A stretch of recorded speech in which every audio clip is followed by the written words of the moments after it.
नमस्कार दोस्तों, मेरा नाम है सुमित बरनवाल। 5 ईयर्स स्ट्रगल में आप सभी का स्वागत है। आज मैं आप सभी के सामने आरआरबी क्लर्क मेंस का एग्जाम रिव्यू लेके आने वाला हूं।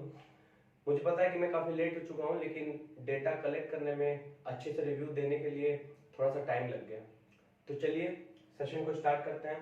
सेशन को स्टार्ट करने से पहले मैं आपको ये भी बताऊंगा कि एग्जाम का लेवल कैसा था, मेरे अटेम्प्ट कैसे रहे और इस साल एक्सपेक्टेड कट ऑफ क्या थी। तो मैंने बिहार से अटेम्प्ट किया था, बिहार से मैंने अप्लाई किया था और मेरे जो टोटल अटेम्प्ट रहे वो है 142। रीजनिंग में मैंने सबसे पहले मैंने स्टार्ट किया था कंप्यूटर से। कंप्यूटर का सेक्शन इजी टू मॉडरेट था, बहुत ज़्यादा इजी भी नहीं था, बहुत ज़्यादा टफ भी नहीं था, इजी टू मॉडरेट था। मैंने कंप्यूटर में 29 अटेम्प्ट किए। आसपास के लोगों से, फ्रेंड से मैंने पूछा तो किसी ने 25, किसी ने 29, किसी ने 30, इसी तरह के अटेम्प्ट रहे कंप्यूटर में। उसके बाद मैं बात करता हूँ इंग्लिश की। तो इंग्लिश का सेशन काफ़ी इजी था। इजी था मतलब जिन्होंने भी इंग्लिश की अच्छे से तैयारी कर रखी है उन्होंने आराम से 30 प्लस अटेम्प्ट किए हैं। मैंने खुद इंग्लिश में 21 मिनट्स में 35 क्वेश्चन अटेम्प्ट किए हैं, जिसमें से मैं एक्सपेक्ट कर रहा हूँ कि मेरे 30 मार्क्स आने चाहिए। आसपास से भी मैंने लोगों से पूछा तो उन्होंने बताया कि जिन्होंने हिंदी अटेम्प्ट किया था उन्होंने बताया कि हिंदी काफ़ी टफ थी, मतलब कि 25 मिनट्स में लोग 30 25 इतना ही कर पा रहे थे, लेकिन कंपैरेटिवली इंग्लिश थोड़ा ईजी था। उसके बाद मैं बात करता हूँ, कंप्यूटर हो गई, इंग्लिश हो गई। उसके बाद मैंने रीजनिंग अटेम्प्ट किया। रीजनिंग में मैंने इनपुट आउटपुट का जो क्वेश्चन था उसका मेरे को समझ नहीं आया कि वो क्या था, उसका पैटर्न क्या था, और जल्दी में मैंने उसे छोड़ दिया। और रीजनिंग मैंने टोटल 33 अटेम्प्ट किए।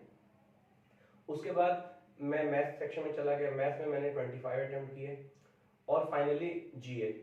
जीए जो था वो बहुत ही टफ था। अगर मैं क्लर्क की बात करूं तो रिसेंटली मैंने आरआरबी पीओ का भी मेंस एग्जाम दिया हुआ है, एसबीआई क्लर्क का भी मेंस एग्जाम दिया और आरआरबी क्लर्क का मेंस भी दिया। तीनों को का पेपर देखने के बाद मुझे ऐसा फील हुआ कि जीए का जो सेक्शन था वो आरआरबी पीओ में बहुत ही ज्यादा टफ था। एसबीआई क्लर्क में इजी टू मॉडरेट बोल सकते हैं या ज्यादा मॉडरेट की तरफ था, लेकिन आरआरबी क्लर्क में ये मॉडरेट टू टफ था। ठीक है, मैं जनरली जीके बहुत अच्छे से प्रिपेयर करके जाता हूँ एग्जाम में, और मैंने एसबीआई क्लर्क में 37 अटेम्प्ट किए जिसमें से मेरे 31 करेक्ट हैं। तो जीके में वेल प्रिपेयर्ड होता हूँ, लेकिन आरआरबी क्लर्क का इतना घुमा के क्वेश्चन दिया हुआ था, इतना डीपली क्वेश्चन दिया हुआ था कि उसमें काफी टाइम लग गया। पढ़ने में टाइम लग रहा था, समझने में टाइम लग रहा था। तो चलिए मैंने अपने अटेम्प्ट बता दिए। अब मैं बात करता हूँ कट ऑफ कितनी जा सकती है और पिछले बार की क्या कट ऑफ थी। सर थोड़ा सा जूम कर दीजिए।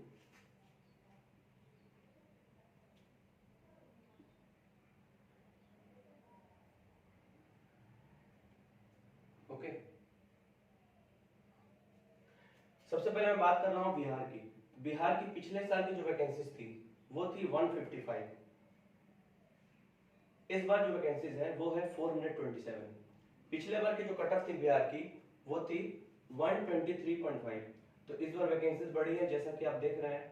तो मेरा एक्सपेक्टेशन ये है कि बिहार कट ऑफ इस बार 118 से 121 हो सकता है, क्योंकि बिहार, मैं खुद बिहार से अप्लाई किया हूं, इसलिए मुझे लगता है कि बिहार का वैकेंसी ज्यादा है तो कट ऑफ कम हो सकती है, जो कि 118 से 121 के रेंज में है। दूसरा मैं बात करता हूँ यूपी की। तो यूपी में पिछले साल जो वैकेंसी थी वो थी 1350 और इस बार है 1471। लेकिन इसमें प्रॉब्लम क्या है कि बैंक ऑफ बड़ौदा ने बड़ौदा ग्रामीण बैंक में अपना वैकेंसी को विड्रॉ किया है, लेकिन मैं यहाँ जो वैकेंसी लिया हूँ वो वैकेंसी ऐड होने के बाद लिया हूँ। तो अगर वैकेंसी यही रही 1471 तब तो कट ऑफ 120 से 123 के बीच जा सकता है, क्योंकि पिछले बार यूपी का जो कट ऑफ था वो 121 था, सॉरी 120 था। तो पिछले बार वैकेंसीज, पिछले बार से इस बार वैकेंसीज बढ़ी है, लेकिन बड़ौदा ग्रामीण बैंक ने अपना वैकेंसी विड्रॉ कर लिया। तो अगर वैकेंसी ऐड नहीं हुई तब ये कट ऑफ फिर बहुत ज्यादा जा सकते, हो सकता है ये 130 के अराउंड भी चला जाए अगर वैकेंसीज ऐड नहीं हुई तो। उसके बाद मैं बात करता हूँ महाराष्ट्र की। महाराष्ट्र में पिछले बार जो वैकेंसीज थी वो थी 551। इस बार जो वैकेंसीज है वो है 306। तो वैकेंसी घटी है, यहाँ पे आप देख सकते हैं लगभग 250 वैकेंसी घटी है। तो पिछले बार जो कट ऑफ था 121 था, चूंकि वैकेंसी घटी है इसलिए मेरे हिसाब से कट ऑफ जो है वो 125 से 128 के बीच हो सकता है। ये जितने भी कट ऑफ मैं आपको बता रहा हूँ सब जनरल कैटेगरी की है, बाकी का कट ऑफ आप खुद से एनालिसिस कर लीजिएगा कि जनरल से, क्योंकि OBC SC ST cut off general से कम ही जाता है। उसके बाद मैं बात करता हूँ मध्य प्रदेश की। मध्य प्रदेश का जो पिछले साल वैकेंसी थी वो थी 1411। और अभी जो वैकेंसीज है वो घट गई है, वो हो गई है 244। पिछले बार जो कट ऑफ था मध्य प्रदेश का वो था 122, लेकिन चूंकि वैकेंसी घटी है इसलिए इसका जो कट ऑफ एक्सपेक्टेड है ये लगभग लगभग महाराष्ट्र की जितना रहेगा, 125 से 128 तक। उसके बाद मैं बात करता हूँ उड़ीसा का। उड़ीसा की जो वैकेंसीज है वो पहले 30 थी, इस बार 100 हो गई है। तो पिछले बार से वैकेंसीज बढ़ी है, 70 बढ़ी है, लगभग 200% वैकेंसी बढ़ी है। तो पिछले बार 126.5 गया था कट ऑफ, और इस बार कट ऑफ जाने की जो संभावना है वो है 124 से 127 तक। आप सोच रहे होंगे कि मैं सीट इंक्रीज होने के बाद भी कट ऑफ को एकदम नजदीक क्यों रख रहा हूँ। इसका कारण ये है कि इस बार का जो पेपर था वो पिछले बार के कंपैरिजन में थोड़ा सा इजी आप बोल सकते हैं, अगर हम जनरल अवेयरनेस को हटा दे तो। जनरल अवेयरनेस का पेपर पिछले बार के कंपैरिजन में इस बार थोड़ा टफ था, लेकिन मैथ्स और रीजनिंग में जो अटेम्प्ट रहे बच्चों के या स्टूडेंट के पिछले बार के कंपैरिजन में वो इस बार थोड़े ज्यादा थे। अगर पिछले बार किसी ने 140 अटेम्प्ट किया है तो इस बार वो 145 चला गया अटेम्प्ट। इसीलिए वैकेंसी बढ़ने के बाद भी कट ऑफ बहुत ज्यादा डिक्रीज करने की संभावना नहीं है। जहां पे वैकेंसी ड्रास्टिकली बढ़ी है, जैसे कि बिहार का आप देख सकते हैं 155 से सीधा 427 हो गया, यहाँ पे वैकेंसी ड्रास्टिकली बढ़ गई है। तो यहाँ पे जो कट ऑफ है वो थोड़ा सा ज्यादा गिर सकता है, ठीक है। उसके बाद मैं बात करता हूँ पंजाब की। पंजाब की वैकेंसी थी 88 पिछले बार की, इस बार की वैकेंसी है 138। तो पिछले बार का जो कट ऑफ था पंजाब का वो 126.5 था, और इस बार जो कट ऑफ जाने की संभावना है क्योंकि वैकेंसी बढ़ी है तो 125 से 128 जा सकती है। उसके बाद मैं बात करता हूँ राजस्थान की। राजस्थान की पिछले बार की वैकेंसी थी 106, इस बार है 263। तो पिछले बार का कट ऑफ 120.5 था, इस बार 118 से लेके 121 हो सकता है क्योंकि वैकेंसीज जो है वो बढ़ी है। नेक्स्ट बात करते हैं। अच्छा, एक चीज और मैं आपको बता दूं कि ये जो यूपी है, ये जो राजस्थान है, और एक स्टेट है गुजरात, यहाँ पे प्रॉब्लम ये है कि बड़ौदा ग्रामीण बैंक ने वैकेंसी को विड्रॉ कर लिया है। और मैं ये जो कट ऑफ आपको बता रहा हूँ ये वैकेंसी ऐड करने के बाद है। अगर बड़ौदा ग्रामीण बैंक ने वैकेंसीज को ऐड कर दिया तब यूपी की कट ऑफ 120 से 23 रह सकती है, राजस्थान की कट ऑफ 118 से 121 रह सकती है, गुजरात की कट ऑफ 103 से 6 रह सकती है। लेकिन अगर वैकेंसीज ऐड नहीं हुई तब ये कट ऑफ ड्रास्टिकली बढ़ सकता है। कितना बढ़ेगा ये तो कट ऑफ आने के बाद पता चलेगा, लेकिन बढ़ सकता है। इसीलिए ये जो मैं कट ऑफ बता रहा हूँ ये बड़ौदा ग्रामीण बैंक का वैकेंसीज ऐड करने के बाद है, ठीक है। नेक्स्ट मैं बात करता हूँ तमिलनाडु की। तमिलनाडु में पिछले साल 260 वैकेंसीज थी, इस बार 314 वैकेंसी है, यानी कि वैकेंसीज बढ़ी है, लगभग 54 वैकेंसीज बढ़ी है। पिछले बार कट ऑफ जो था वो 133 था, इस बार कट ऑफ जो है वो 130 से लेके 133 तक रह सकता है, ठीक है। नेक्स्ट मैं बात करता हूँ तेलंगाना की। तेलंगाना का पिछले बार जो वैकेंसीज थी वो थी 248, इस बार जो वैकेंसीज है वो है 345। तो पिछले बार जो कट ऑफ था तेलंगाना का वो 124.5 था, इस बार 121 से 124 रहने की संभावना है। नेक्स्ट मैं बात करता हूँ वेस्ट बंगाल की। वेस्ट बंगाल में 2020 में जो वैकेंसीज थी वो थी 145, इस बार जो वैकेंसीज है वो है 250, यानी कि वैकेंसीज में बढ़ोतरी हुई है, 105 वैकेंसीज बढ़ी है। तो कट ऑफ जो था पिछले बार 120 था, इस बार जो कट ऑफ रहने की संभावना है वो है 116 से 119 तक। नेक्स्ट उत्तराखंड। उत्तराखंड में पिछले साल वैकेंसीज ओनली 8, सिर्फ 8 थी, इस बार वैकेंसीज है 40। तो पिछले बार अगर कट ऑफ 140.5 गया था तो इस बार 135 से लेकर 138 रहने की संभावना है। नेक्स्ट मैं बात करता हूँ आंध्र प्रदेश की। आंध्र प्रदेश की जो पिछले साल की वैकेंसीज थी वो थी 144, इस बार जो वैकेंसीज है वो है 269। तो पिछले बार जो कट ऑफ थी वो थी 129, तो यहाँ पे भी देखिए वैकेंसीज बढ़ी है। तो अगर वैकेंसीज बढ़ी है तो यहाँ पे कट ऑफ जो है 123 से 126 जा सकता है, यानी कि वैकेंसीज, चूंकि वैकेंसीज बढ़ी है तो कट ऑफ कम हो सकती है। नेक्स्ट मैं बात करता हूँ अरुणाचल प्रदेश की। अरुणाचल प्रदेश में पिछले बार जो वैकेंसीज थी वो थी 6, इस बार जो वैकेंसीज है वो है 2। तो कट ऑफ पिछले बार 96.5 थी, यहाँ पे आप देख सकते हैं वैकेंसीज घट गई है, 4 वैकेंसीज घट गई है। तो इस बार जो कट ऑफ है वो 100 से लेकर 103 रहने की संभावना है। नेक्स्ट मैं बात करता हूँ आसाम की। आसाम में पिछले साल जो वैकेंसीज थी वो थी 100, इस बार जो वैकेंसीज है वो है 122। वैकेंसीज बढ़ी है, ज्यादा नहीं बढ़ी है, एकदम स्लाइटली बढ़ी है, इसलिए कट ऑफ भी स्लाइटली डिफरेंट हो सकता है पिछले बार से। पिछले बार 119.5 थी, इस बार 170 से 120 तक हो सकती है। नेक्स्ट मैं बात करता हूँ छत्तीसगढ़। छत्तीसगढ़ की वैकेंसीज पिछले बार थी 71, इस बार है 60। पिछले बार का कट ऑफ जो था छत्तीसगढ़ का वो था 113, इस बार 115 से लेके 118 तक कट ऑफ जा सकती है, छत्तीसगढ़ की बात करूँ तो। नेक्स्ट मैं बात कर रहा हूँ गुजरात की। तो गुजरात में मैंने आपको बताया कि यहाँ पे भी बड़ौदा ग्रामीण बैंक ने वैकेंसी विड्रॉ किया है। अगर वैकेंसी विड्रॉ ऐड हो गई, विड्रॉ वैकेंसी अगर ऐड हो गई, तो कट ऑफ जो है वो 276 सीट्स के हिसाब से होगा, जो कि पिछले बार से काफी ज्यादा है।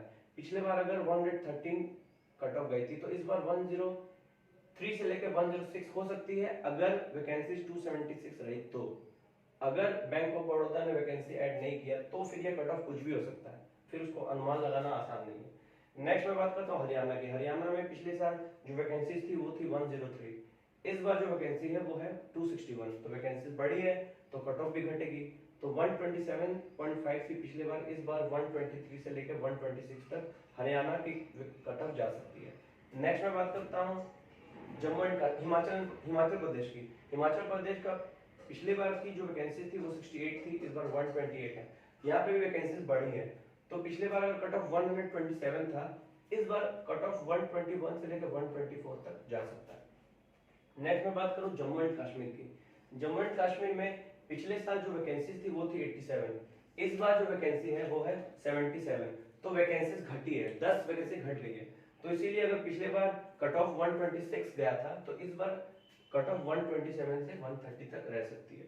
नेक्स्ट मैं बात करूं झारखंड की। तो झारखंड में पिछले बार वैकेंसी नहीं थी, 0 वैकेंसी थी, इस बार वैकेंसी 57 है। और आप सभी को पता है कि झारखंड थोड़ा मॉडरेट जोन है। मॉडरेट जोन का मतलब हुआ कि यहाँ पे कट ऑफ थोड़ा ज्यादा जाता है। तो यहाँ पे कट ऑफ जो अनुमानित कट ऑफ है मेरा वो है 121 से लेके 124 तक। तो ये रहा आज का एनालिसिस आरआरबी क्लर्क मेंस का। ये जो कट ऑफ है ये एक्सपेक्टेड कट ऑफ है, ठीक है, ये रियल कट ऑफ नहीं है। रियल कट ऑफ तो cut off official cut off आने के बाद पता चलेगी। एक बात मैं आपको बता दूं कि यहाँ पे कहीं कहीं आप देखेंगे कि 67.2 अगर कट ऑफ है तो 134.4 कट ऑफ हो सकती है, ठीक है। हाँ सर, थोड़ा सा इसको जूम को कम कर दिए, जूम आउट करिए।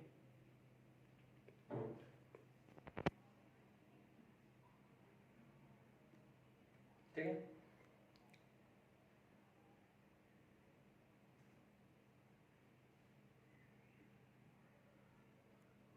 हाँ सॉरी फॉर द डिले।